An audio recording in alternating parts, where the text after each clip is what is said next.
오늘 영상에서 제가 진짜 충격 먹은 얘기 하나만 드릴게요. 예수님이 세 번째로 죽음과 부활을 예고하셨을 때 12제자들은 그걸 알아듣지를 못했습니다. 예수님 바로 옆에 있던 사람들이에요. 기적도 봤고 말씀도 들었고 매일 같이 다녔는데도요. 그런데 더 놀라운 건 그 장면 바로 뒤에 길가에 앉아있던 맹인 한 명이 예수님을 보고 그분이 다윗의 자손 메시아라는 걸 알아봅니다. 자, 여기서 질문 하나 던져볼게요. 누가 진짜 눈을 뜬 사람일까요? 눈으로 보는 사람들? 아니면 믿음으로 본 사람? 이 말씀의 흐름은 진짜 반전이에요. 육신의 눈이 멀쩡했던 제자들은 영적으로는 완전히 맹인이었고 육신의 눈은 감겼지만 믿음의 눈이 열려있던 맹인은 예수님을 정확히 알아봤습니다. 그리고 또 한 가지 차이점이 있어요. 제자들은 예수님의 말씀을 듣고도 아무 말 없이 조용히 있었습니다. 그냥 수동적으로 따라갔죠. 근데 맹인은요? 예수님을 지나치게 두지 않아요.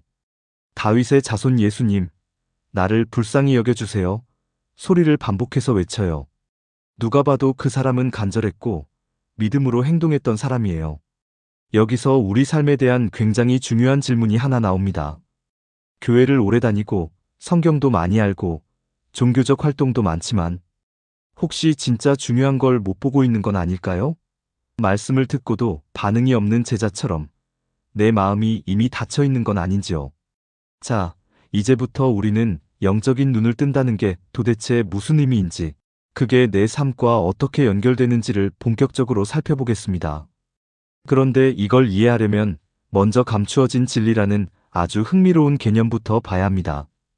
그게 도대체 무엇인지, 그리고 왜 어떤 사람은 보지 못하는지를 아시면 아마 지금까지와는 완전히 다른 시야가 열릴 겁니다.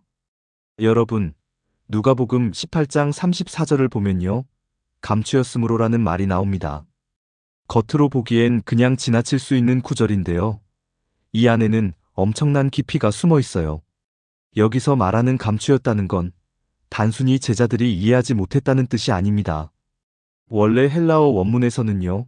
숨겨진 상태로 있었다는 식으로 수동태로 써요. 쉽게 말하면 뭔가가 일부러 가려진 상태였다는 거죠. 이건 두 가지 해석이 가능해요. 하나는 제자들 스스로 마음을 닫아버렸다는 거고요. 다른 하나는 하나님의 섭리 가운데 그 시점에서는 아직 보여줄 때가 아니었기 때문에 일부러 감추신 거예요.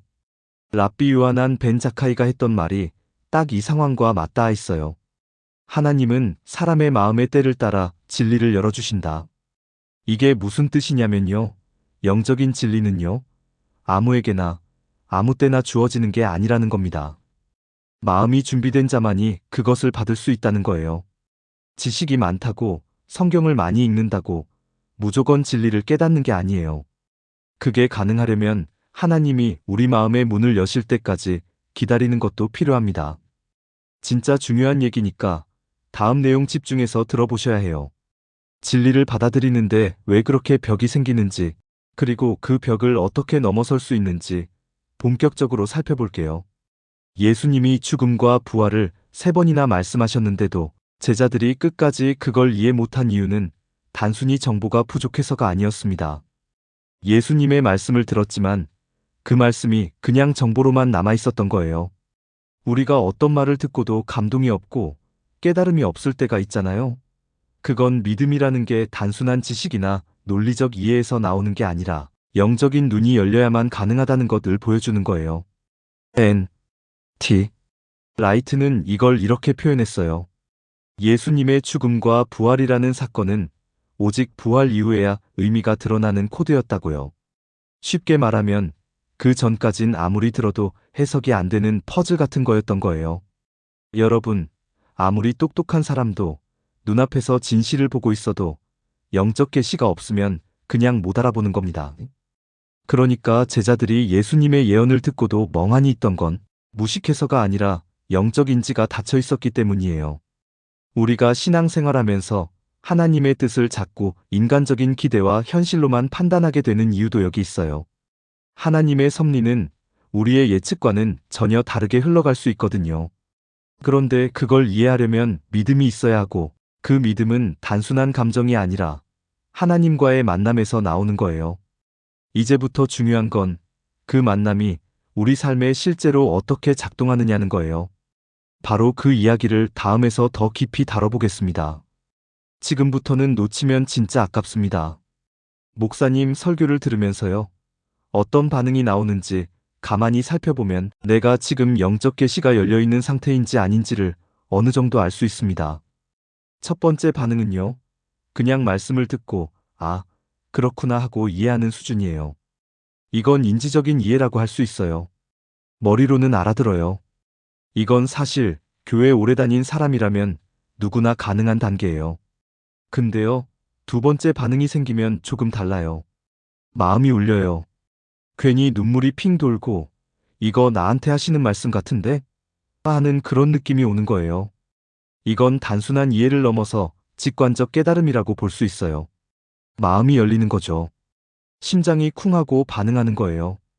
그리고 진짜 중요한 건요. 세 번째 반응이에요. 그 말씀이 내 삶을 움직여요. 그냥 좋은 말씀이네 하고 끝나는 게 아니라 그래, 이제는 이렇게 살아야겠다 하고 행동이 달라지기 시작하는 거죠. 삶의 방향이 바뀌는 거예요. 진리대로 살아가는 거예요. 이 세 가지, 인지적인 이해, 직관적인 깨달음, 그리고 삶의 변화. 이게 영적 계시의 3단계예요. 그러니까 내가 말씀을 들을 때 어느 단계에서 멈춰 있는지 한번 체크해 보면 진짜 도움이 됩니다. 지금부터는 그 깨달음이 실제로 어떻게 삶 속에서 움직이기 시작하는지 더 깊은 얘기로 들어가 볼게요.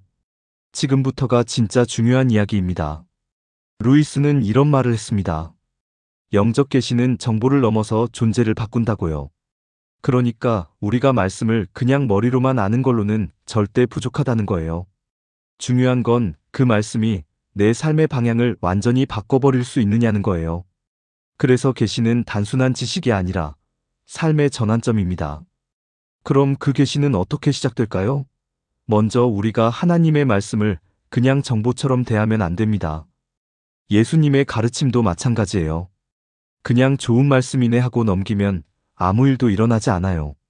중요한 건 이 말씀이 지금 내 삶과 어떤 연결이 있는지를 생각하는 거예요. 나한테 주시는 메시지로 받아들이는 훈련이 필요합니다. 그리고 또 하나 중요한 게 있어요. 내 생각을 멈추는 시간입니다. 우리는 너무 많은 생각, 너무 많은 소음 속에 살고 있어요. 그래서 하나님께서 말씀하셔도 잘 안 들리는 거예요. 조용히 침묵하며 기도하는 시간, 그게 계시가 열리는 첫걸음입니다.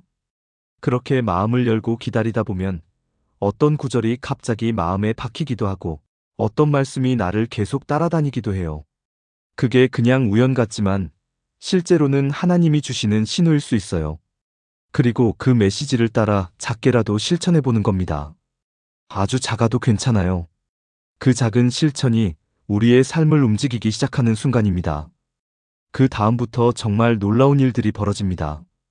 진짜 계시가 열리면 삶의 방향 자체가 바뀝니다. 그리고 그 다음엔 더 놀라운 일이 기다리고 있습니다. 바로 그 순간 말씀은 머리를 지나서 심장으로 내려가기 시작합니다. 계시가 열리면요. 신기하게도 갑자기 이해력이 깊어져요. 그냥 아는 게 아니라요. 가슴에서 확신이 올라오는 거예요.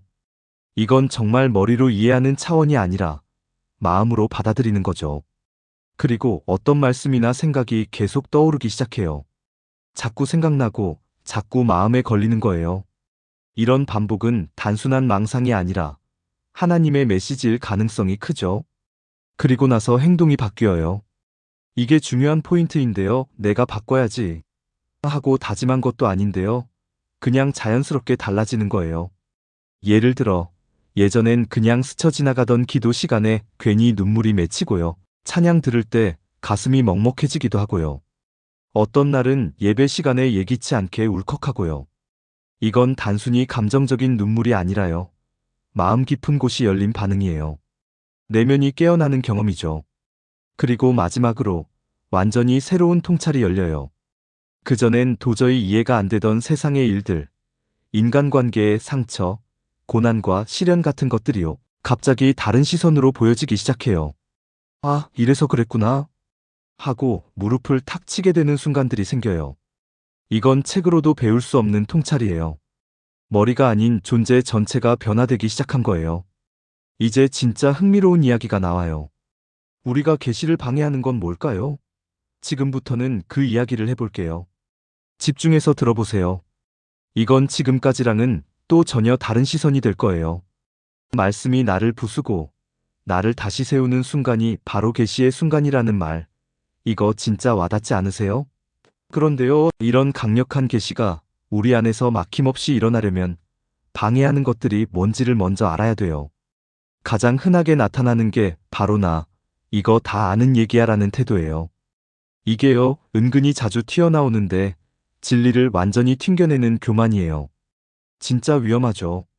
두 번째는요, 진리를 받아들이면 내가 지금 중요하게 여기는 걸 내려놓아야 할 것 같다는 두려움이에요. 이건 우리 안에 숨어있는 이기적인 계산이 만든 회피 반응이에요. 은근히 많아요, 이런 사람. 그리고 세 번째는 너무 익숙한 말씀과 종교 활동이 오히려 무감각을 만들어요. 말씀이 그냥 정보처럼만 들리는 거예요. 깊이 스며들지 않고 그냥 머릿속에만 맴돌죠.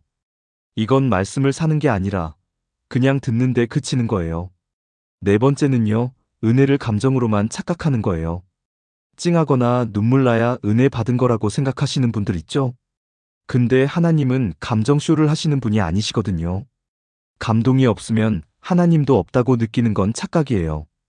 마지막 다섯 번째는 자기 생각, 자기 의지, 자기 계획으로 꽉 차 있는 상태예요. 이러면요, 하나님의 속삭임이 들릴 틈이 없어요. 말씀을 들어도 내 생각으로 다 필터링 해버리거든요. 그러니까 말씀 앞에서 오히려 내가 말하고 있는 거죠. 이 다섯 가지 하나라도 걸리면 계시가 막혀요.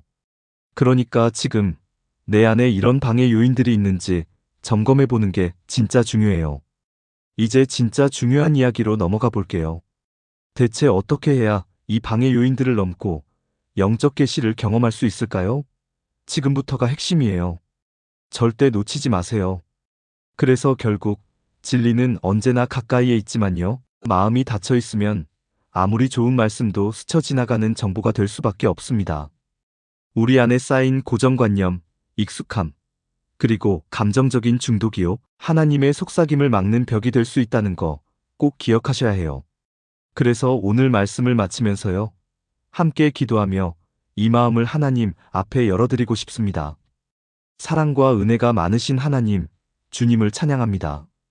오늘도 저희에게 귀한 말씀과 깨우침을 허락해 주셔서 감사합니다. 주님, 저 또한 육신적인 생각과 의지, 그리고 교만함으로 인해 하나님의 섬세한 속삭임을 듣지 못했던 순간들이 많았습니다. 이제는 저의 생각과 의지를 주님 앞에 겸손히 내려놓기를 원합니다. 그 어떤 소리보다 하나님의 조용한 부르심에 귀 기울이고 싶습니다. 하나님, 매 순간마다 주님의 뜻을 분별할 수 있는 영적인 민감함을 허락해 주세요. 단순히 종교 활동에만 열심을 내는 것이 아니라 삶의 자리에서도 주님의 마음을 느끼고 영적인 눈이 열리는 진짜 신앙의 사람으로 살아가기를 원합니다. 우리의 일상 속에서, 말씀 속에서, 사람들 속에서 하나님의 본심을 알아차리는 사람이 되게 해주세요. 진정한 본질을 놓치지 않고 그 뜻대로 살아가는 우리가 되게 해주세요. 오늘도 우리의 기도를 들어주신 주님께 감사드리며 예수님의 이름으로 기도드립니다. 아멘. 이 말씀의 흐름, 그리고 오늘 나눈 모든 이야기들, 진짜 중요한 건 지금부터 내 삶 속에서 어떻게 살아내느냐는 겁니다. 그리고요, 바로 이어질 다음 영상에서는 이 영적 계시가 일상 속에서 실제로 어떻게 살아 움직이는지 더 깊고 실전적인 이야기를 나눠보겠습니다.